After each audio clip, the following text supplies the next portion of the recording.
vam zahvaljujem za to, da ste me povabili, gospod Urek, tudi zato, da je bilo to srečanje zastavljeno na ta način, da bomo najprej spregovorili nekoliko bolj z vidika mlade generacije, čeprav naj opozorim, da sam ne spadam več v to generacijo, da se imam že za tipičnega predstavnika srednje generacije, pa vendar še veliko časa preživim z mladimi. Potem, da bomo spregovorili nekaj tudi nekoliko z vidika srednje generacije in pa tudi z vidika starejših. Se mi zdi pomembno, da mogoče enkrat odpremo čisto na ta način, to naše področje. V svoji kratki predstavitvi se bom skušal dotakniti vprašanja, kaj mladi potrebujejo in kaj lahko prispevajo k medgeneracijskemu prostovoljstvu. Prostovoljstvu nasploh in pa seveda še posebej k njegovi medgeneracijski komponenti. Se mi zdi, da kadar, vsaj takšna je moja izkušnja, kadar me vprašajo za temo mladi in prostovoljstvo, še posebej kadar izvajam kakšna usposabljanja, kakšne seminarije tistih, ki se z mladimi ukvarjajo, je njihovo glavno vprašanje ponavadi, kako motivirati mlade, da bodo še več delovali prostovoljno in da se bodo še več ukvarjali s prostovoljstvom. Zdi pa se mi, in to ponavadi skušam tudi vedno tako razčistiti, da je to zelo napačno vprašanje. Motivacija mladih, če se samo vprašamo, kako mlade motivirati za prostovoljstvo, se mi zdi primerljiva z lutkami. Zakaj z lutkami? Če se vprašamo, kako mlade motivirati za prostovoljstvo, se na nek način vprašamo, kakšen korenček ali kakšno palico jim dati, da se bodo obnašali tako, kot hočemo. Vprašamo se, na kakšen način jih lahko upravljamo, da se bodo v družbi vedli tako, kot to želimo mi. Beseda motivirati nekoga avtomatsko izraža to, da sem jaz tisti, ki vem nekoliko več, da sem jaz tisti, ki imam nekoliko več vizije za naprej, drugi je pa nemotiviran in še ni tako usposobljen, še ni tako vključen v družbo, da ga je treba za to šele pripraviti in motivirati. Zato se mi zdi pomembno, da odnos med mladimi in družbo postavimo na neke drugačne temelje. In sicer večkrat se v mladinskih politikah, torej v politikah, ki govorijo o tem, kako naj se mladi integrirajo v družbo, govorijo o tem, kaj mora družba mladim dati, da bodo ti bolj aktivni, da bodo bolj zaposljivi, da bodo bolj integrirani. Po drugi strani pa obstaja tudi mnogo politikov, mnogo odločevalcev, ki trdijo obratno. Se pravi, mladim ni potrebno nič kaj dosti dati, potrebno je samo, da od njih zahtevamo, da bodo družbi nekaj prispevali. Kakšna je prava slika? Prava slika je seveda nekje vmes. Prava slika je tista, ki povzroči največji pretok med mladimi in družbo. Prava slika je tista, kjer družba mladim nekaj ponudi in kjer družba od mladih tudi nekaj pričakuje. Kot vidite, se na ta način med mladimi in družbo vzpostavi neka povezava, nek pretok. In to je tisto, kar po mojem šteje. Prav pretok, biti v odnosu, biti v nenehni dinamiki. To je tisto, kar mislim, da je potrebno vzpostaviti in da potem vprašanja motivacije mladih za prostovoljno delo ne bo več potrebno postavljati. Spregovoril bi rad o mladinskem delu.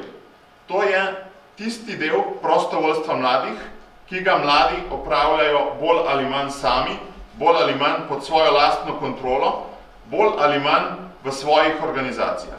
Mladinske organizacije so tiste organizacije, ki imajo pretežni delež mladih, pretežni delež programov se izvaja za mlade in tudi mladi v pretežni meri sami nadzirajo te organizacije. In te organizacije delujejo, v teh organizacijah mladi delujejo za mlade, na podlagi lastnih prizadevanj, se vključujejo v družbo, pridobivajo določene kompetence, torej gre za to učno dimenzijo in seveda tudi prispevajo navzven k razvoju skupnosti. Ko govorimo o tem pretoku med mladimi in družbo, bi rad predstavil eno raziskavo, ki smo jo v 4 evropskih državah naredili 3 leta nazaj in govori prav o tem, kaj lahko mladi dobijo v mladinskem delu, česar ne morejo dobiti nikjer druge. In ko boste skupaj z mano brali te odgovore, boste videli, da je to res ena izredno vredna stvar, ena izredno pomembna stvar, ki jo je potrebno ohranjati. Gre za celostno osebnostno rast, od otroka do odraslega. Zanimiv odgovor je bil v primerjavi s športom, kjer slej ko prej izpadeš, v mladinskem delu ostajaš bolj ali manj vedno zraven. Gre za tisto, kjer včasih krivimo šolo, da ne naredi dovolj. Izoblikovanje vrednostnega sistema. Namreč šola je zelo težko, civilna družba, kjer se večina prostovoljnih dejavnosti dogaja, je veliko lažje pluralna, veliko lažje zadovoljuje partikularne interese in s tem prispeva tudi k skupnemu interesu. Veliko lažje imamo civilno družbo, kljub temu, da je to v Sloveniji greh, ki se deklarira na socialdemokratskih vrednotah, ki se deklarira na liberalnih vrednotah, na anarhističnih, krščansko-demokratskih. Torej, veliko lažje bomo v civilni družbi vzgajali za vrednote, ker vemo, da takoj, ko pridemo na vrednote, smo na polju tudi osebnega izkustva in osebnega doživetja, kot pa bomo to delali v javni šoli. Družbenje z ljudmi, ki vidijo smisel. Najbrž se strinjate z menoj, kako je to pomembno za mladega človeka, da se izogne tej nevarni roki nihilizma. Prijetno povratna informacija od mladih. Koliko je pohvale, še posebej v slovenskih družinah, in koliko jo posameznik te pohvale lahko dobi v mladinskem delu. Spoznaš vrstnike, odraščaš skupaj, odkrivaš svet, razmislek o samem sebi. Koliko je danes te refleksije in koliko jo je mogoče dobiti v mladinskem delu. Spoznanje o tem, kaj zmorem, pridobiti to samozavest, upati si narediti več. Ta drznost, ko se včasih vsi kot 1,7 milijard, vsak od nas kot 1,7 milijardina sveta počuti nič vrednega, pa vendar si v mladinskem delu velikokrat upamo, mladi upajo narediti kaj več. Takih odgovorov je še veliko. Prijatelj je zavedno, recimo je tudi eden od takih, torej preko tega prostovoljnega dela mladih za mlade se da tudi spoznati moža, ženo. Sam sem bil na 20 porokah vsaj, kjer so se mladi med sabo spoznali na ta način.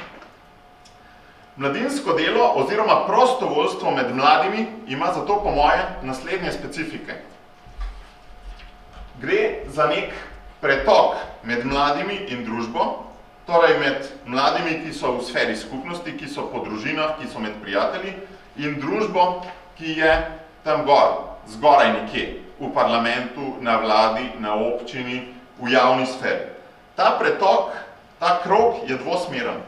Navzgor teče puščica integracije mladih v družbo. Torej, mladi s prostovoljstvom prihajajo, vstopajo v družbo, se vanjo integrirajo, postajajo vedno bolj njen sestavni del. Se opravičujem, to je puščica navzdol, družbeno vključevanje mladih. Družba vključuje mladih. Hkrati pa mora biti prav tako pomembna tudi ta puščica navzgor, se pravi družbena participacija mladih. Da mladi sami artikulirajo svoje ideje, svoja pričakovanja, svoje poglede na svet in poskušajo svet spremeniti. Te dve puščici morata biti enako močni. Če te dve puščici nista enako močni, se ta krog takoj izrodi. Ali preveč družba pritiska na mlade, ali pa mladi preveč svobodno oblikujejo svet zgolj po lastni presoji. Vmes se nam pa potem zgradi neka taka lestev, to je pa ta učna dimenzija v mladinskem delu oziroma v prostovoljnem delu, ki je enostavno nujna. Mladi plezajo po tej lestvi, prihajajo iz sfere skupnosti, plezajo po civilni družbi, dobivajo vedno bolj odgovorne naloge in na ta način postajajo vedno bolj kompetentni tudi za soupravljanje družbe. Zakaj sem to skico pokazal? Menim, da se tole isto dogaja tudi pri ostalih dveh generacijah in me zanima mogoče, kako boste to komentirali sogovornika, pa vendar menim, da je prav zaradi tega, ker je ta proces integracije pri mladih še posebej pomemben in močen, da se tukaj to dogaja daleč najbolj izrazito in da to je neka specifika prostovoljstva mladih. No, kako pa zdaj v to prostovoljstvo mladih, ki sem ga omenil, vključiti še več medgeneracijskega sodelovanja? Po mojem je najprej potrebno razmisliti o tistih ovirah, ki si jih postavljamo včasih celo nezavedno in nas hromijo, pa čeprav morda sploh ne bi bilo treba, da bi nas hromile. Najprej medgeneracijsko sodelovanje mislim, da, oziroma z vidika mladih gledam na to tako, da je absolutno preveč v naši družbi povezano zgolj, predvsem skrbjo za stare. Zakaj ni enkrat leta aktivne mladosti in medgeneracijskega sodelovanja? Zakaj so cilji Evropskega leta, ki prihaja v 90% povezani s starejšimi? Meni se to nič ne zdi narobe.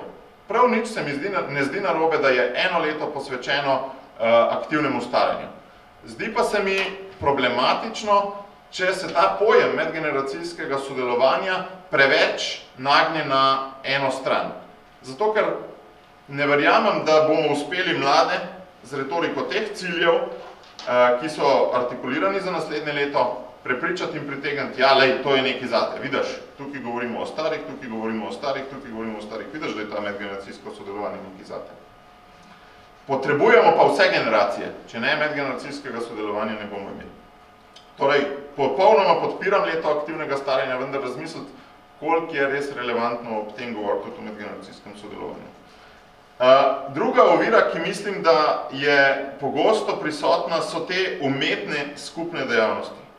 Se odpirajo določene dejavnosti samo, da bomo nekaj delali skupaj in potem to ima nek učinek, sicer se rodi marsikakšno spoznanje, marsikakšen odnos, marsikakšno prijateljstvo, vendar verjamem, da se da pripraviti, če ne razmišljamo le o skupnih dejavnostih, da se da pripraviti še veliko boljše oblike medgeneracijskega sodelovanja, kot so pa zgolj skupne dejavnosti. Take skupne dejavnosti, kot so razni festivali, medgeneracijski in podobne stvari, se mi zdijo fantastična stvar za promocijo, kot promocijska kampanja, ki so nujno je družbo ozaveščati o tem. Vendar, da bi pa to bilo že potem tudi konkretno življenje, se mi pa zdi nekoliko, da ostajamo samo na pol poti. Težave pa imam, oziroma imamo, tudi z besedo prostovoljstvo, namreč v mladinskem delu, v tem tako imenovanem youth worku, zelo malo govorimo o prostovoljstvu, ampak veliko bolj o družbeni participaciji in družbenem aktivizmu na nek način. Kajti, najbrž imate že vsi izkušnjo, da ko vas je v nekaj zares gnalo, ko ste nekaj zares čutili, da je potrebno storiti, ste to storili sami zastonj, še veliko ste plačali za to in niste razmišljali o tem, da ste zdaj ob tem prostovoljci. V to vas je enostavno gnalo. Zato mi beseda družbena participacija se mi zdi postavljena na veliko bolj prave temelje in prave noge, kot je pa beseda prostovoljstvo. Obedve sta pomembni, obedve imata svoje konceptualno ozadje, vendar za pojem mladinsko delo je veliko bolj primerna slednja kot prva. Obstajajo mnogi primeri prostovoljstva mladih z drugimi generacijami, ki jih zdaj ne bi niti našteval. Opozoril bi pa samo to, da smo v projektu Mreža medgeneracijskega sodelovanja, katerega nosilec je Zveza tabornikov Slovenije, zraven sodeluje tudi Združenje slovenskih katoliških skavtinj in skavtov in pa Socialna akademija, potem pa še druge organizacije, nekaj mladinskih in nekaj nemladinskih, smo opazili, da medgeneracijsko sodelovanje v mladinskem delu razumemo v dveh dimenzijah. Prva dimenzija je to običajno medgeneracijsko sodelovanje, ki ga vidite spodaj, torej mladi do ostalih generacij. Druga dimenzija, ki smo jo pa pravzaprav na novo odkrili, vsaj z našega vidika, je pa to, kar smo imenovali notranje medgeneracijsko sodelovanje med mladimi. Se pravi, najbrž se strinjate z menoj, da nek 24-letnik in nek 14-letnik, ki sta med seboj 10 let narazen, nimata enakih pogledov na svet, nimata enakih želja, nimata enakih potreb in da zato med njima najbrž poteka zelo, zelo podobno medgeneracijsko sodelovanje ali pa ga mora biti vanj vloženega še več truda, kot naprimer med 40 in 60-letnikom. Najbrž se z menoj strinjate, da je temu tako, zato smo to notranje medgeneracijsko sodelovanje še posebej želeli poudariti in ga izpostaviti in ga tudi enakomerno zunanjemu raziskujemo. In zato se prav sprašujemo, kako še bolj okrepiti to notranje medgeneracijsko sodelovanje v mladinskem delu, zato da bomo mlade šolali in pripravljali na to pravo medgeneracijsko sodelovanje.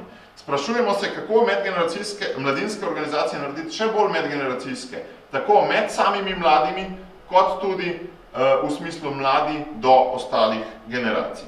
In postavili smo si tezo, da mladinske organizacije, ki se zavedno ali pa nezavedno okoriščajo, ki uporabljajo te potenciale medgeneracijskega sodelovanja, svoje poslanstvo bolje izvršujejo kot tiste, ki tega ne počnejo. In ta teza, da tiste organizacije mladinske, ki so medgeneracijske, torej to je malo paradoksa, tiste, ki razmišljajo medgeneracijsko, so pri svojem delovanju bolj učinkovite. Videli smo, da medgeneracijsko sodelovanje pomaga mladinskim organizacijam prav pri krepitvi tistih največjih izzivov, ki jih imajo. Voditelje v mladinskih organizacijah smo namreč vprašali, s čim se ne glede na medgeneracijskost najbolj soočajo, kaj jim je največji problem, največji izziv. In največ stvari je bilo vezanih na upravljanje, torej kako pridobiti finance, kako prepričati širšo javnost o koristnosti mladinskega dela, kako preiti pomanjkanje kadrov, kako se povezovati med seboj. Ogromno izzivov, kar nekaj je bilo vezanih tudi na mlade, se pravi, kako motivirati, kako, to večno vprašanje, o katerem sem govoril na začetku, vzgoja za odgovornost, za vrednote, spodbujanje mladih za uresničitev njihovih sanj. Tretja skupina izzivov je bila vezana na metode in programe, torej kako ponuditi kakovosten program in potem je bilo še nekaj drugih izzivov. In opazili smo, da vse te tri glavne skupine izzivov se da bolje reševati, če mladinska organizacija razmišlja medgeneracijsko.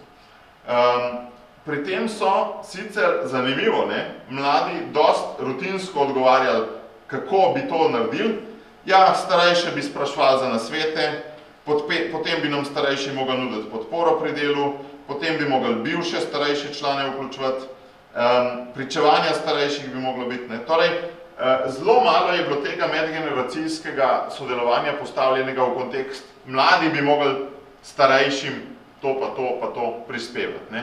Bilo je predvsem starejši, dobro bi bilo, da starejše vključimo na te in te načine. In to so odgovarjali voditelji v mladinskih organizacijah. Spraševali smo jih tudi, s kom najbolj sodelujejo, najbrž logično, da največ sodelujejo z drugimi mladinskimi organizacijami, z mediji, z drugimi nevladnimi organizacijami in z lokalno samoupravo na 4. mestu, potem pa sledijo ostali. Domovi za ostarele so na zadnjem mestu, med temi, ki smo jim jih ponudili. Torej, medgeneracijsko sodelovanje se dogaja tudi na tem, čist, bom rekel temu grdo, menedžerskem področju.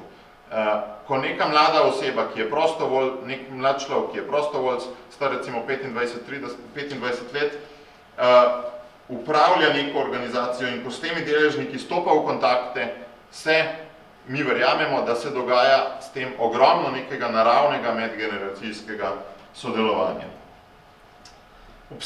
Identificirali smo tudi različne, v narekovajih, medgeneracijske metode, torej metode, ki mladim pomagajo, mladinskim organizacijam pomagajo, da še bolj stopijo v stike z drugimi generacijami.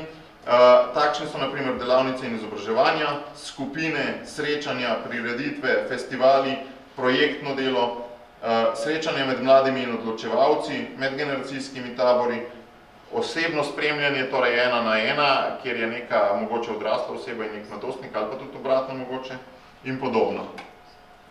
Za zaključek bi pa kot en zelo slikovit primer, ki me je navdušil, izpostavil planinski tabor, torej tabor, ki jih organizirajo planinska društva v okviru Planinske zveze Slovenije, in sicer te mladinske komisije, ki jih imajo. Neverjetno mi je bilo poslušati in prav lepo, kako je intervjuvanec opisoval vlogo vsake generacije na tem taboru in ob tem se po mojem sploh ni zavedal, da je to ena fantastična oblika medgeneracijskega sodelovanja. Njemu je bilo samoumevno, ja, da starejši poskrbijo za to, da srednji poskrbijo za to, mlajši poskrbijo za to, tisti srednji mladi poskrbijo za to, teli nam kuhajo, teli so tam starosti za to, da ne gre kaj narobe in tako naprej. In vsak ima na takem taboru svojo vlogo. Veste, da je tak tabor tudi fantastičen team building za skupnost, najbrž community building aktivnost. In moram iskreno reči, da sem bil resnično navdušen, da je ena taka stvar, ki je zrasla najbrž popolnoma naravno, tako funkcionira, da je tega kar nekaj in to me navdaja z upanjem, da se da narediti tudi ogromno neumetnih dejavnosti, ki bodo veliko prispevala k izgradnji boljše in bolj solidarne medgeneracijske družbe. Hvala lepa.